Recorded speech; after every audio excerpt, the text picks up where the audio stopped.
All right, 14 March here in southern Colorado. It's getting to be late in the day. The sun's working low on the horizon. Started the day with gorgeous blue skies, nary a cloud. Well, there wasn't a single cloud in the sky at all. Chemtrails started to show up at 11 o'clock. They've been busy. And then we've had all these kind of faux cumulus, mid-level crap that really defies definition. And then we've had the trails come along and, just slowly thread them together. This plane looked like a little Southwest flight. His trail, no, it's not Southwest, something else. His trail was kind of sputtering in and out, looked like it was one of the pink ones. And then down below it, this trail, coming from behind me in the northeast, gets to this cloud, and the plane vectors off in a very different direction. It essentially got straight through it, but the extent that this trail extends about on this side, it went this side, but didn't persist. And this was what often happens. This side of the feature, which is this cloud in this case, the trail persists. On the other side, it becomes invisible, and then there's the plane. So it's made a nice 30-degree change in vector. But all of these clouds are a function of waves. Waves that either create clouds or they destroy clouds, one or the other.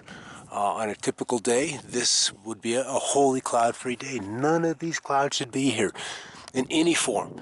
It's too dry, it's too stable. We're on this side of the high pressure, and they should not be here. Here in the San Luis Valley, I'm at about 8,100 feet. Afternoon highs have reached into the middle 60s, which is gorgeous after getting almost 10 inches of snow on Saturday. Today's Thursday, most of the snow is gone. Snowpack on the mountains is barely 70% of typical, so the drought goes on. And it's these fucking planes. They're out there doing what they do, not necessarily seeding the atmosphere so much in this case, but they're measuring, and when we see a row of clouds, there's some geometry that shows them the clouds. Planes are either perpendicular to it or parallel to these formations, and it's been that way all day. So it's kind of winding down. I got a little bit of an afternoon breeze. I just wanted to step outside and kind of update. I've been a little absent lately. I haven't felt well for the better part of 2 months, and when that's the case, then you just don't feel like working, quote unquote. And so that's kind of where I've been. Not that there's been a lack of things to talk about. All the snow in the Midwest and the back east, that's been a repeating pattern.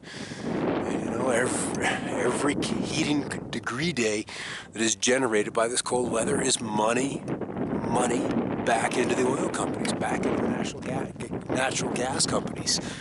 And so it's all about money. Everything is a business model, and the weather is no exception. So here's the plane that left. That little bit of a trail is down here to the south. I'm gonna kind of zoom in on here. I'm gonna back up so I can get above the treetops, but I see a little bit of it, chemtrail debris in this, and I'm seeing this plane come along. Probably hit this feature right in the middle of it. So they're all about investigating odd geometries that are up there. Here's the plane overhead. I don't know if I really focused on it, but there's a phenomena here, the end of this cloud, which is, the tops of it are trying to turn into a regular cloud rather than just a hazy, drippy, hairy thing. And this end we have a little curl up, which is either we have a stationary platform of the cloud with some mechanical force driving it this way, and then it's also kind of hairy on the upside here. So there's some attractant pulling the cloud upward. And then this trail, of course, is going to stay nice and bright. There's something here happening that the plane needed to go investigate, and then I come back here and we've got to follow on another parallel flight. So this feature is the subject of their investigation. So we're getting into severe weather season. We're going to see more and more bad weather. I'm actually more fascinated by impacts from space. There's stuff coming from space, and we've got a lot of remote viewers, some that I'm intimately familiar with, that are continuing to have visions and are being fed from the spirit realms, that there's stuff coming from space. And these are it is no minor affair. It's just the date and or dates I'm curious about. But this is what this particular flight was investigating, was this phenomena right here.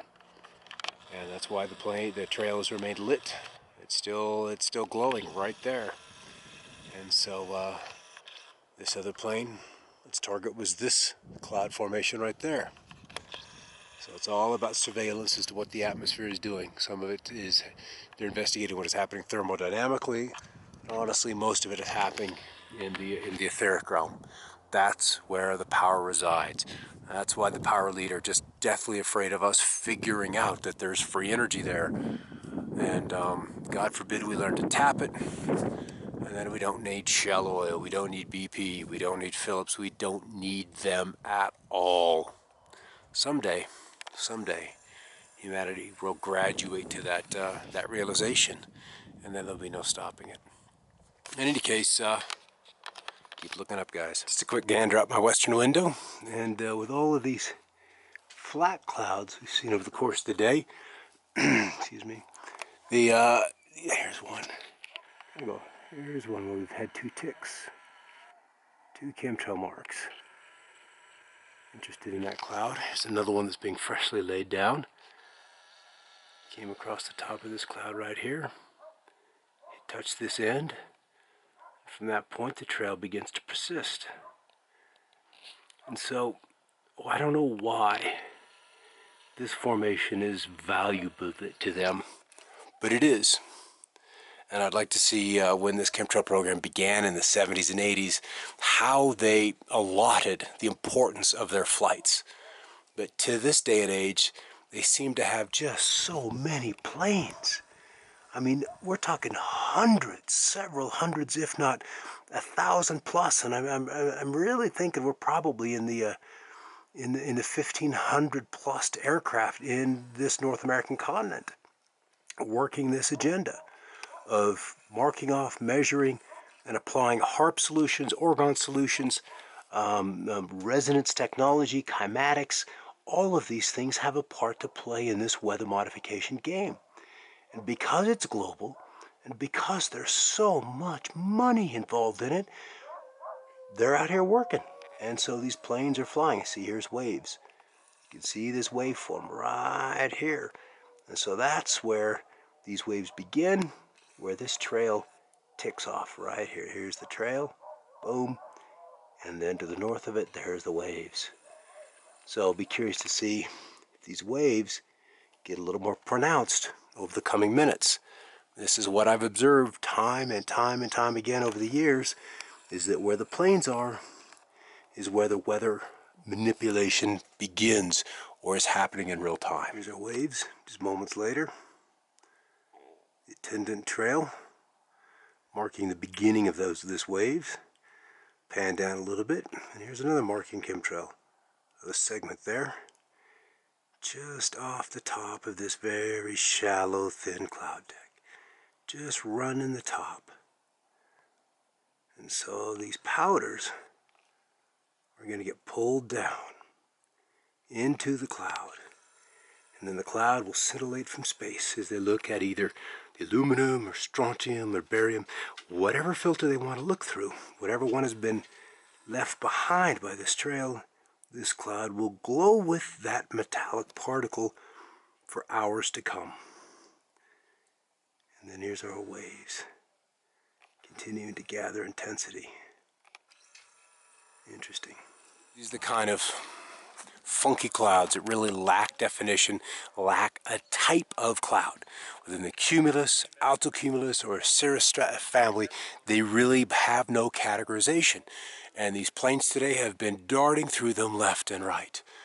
And here's a debris of a trail right there of a plane that has recently, measured the top or depth of these clouds. That's what they do.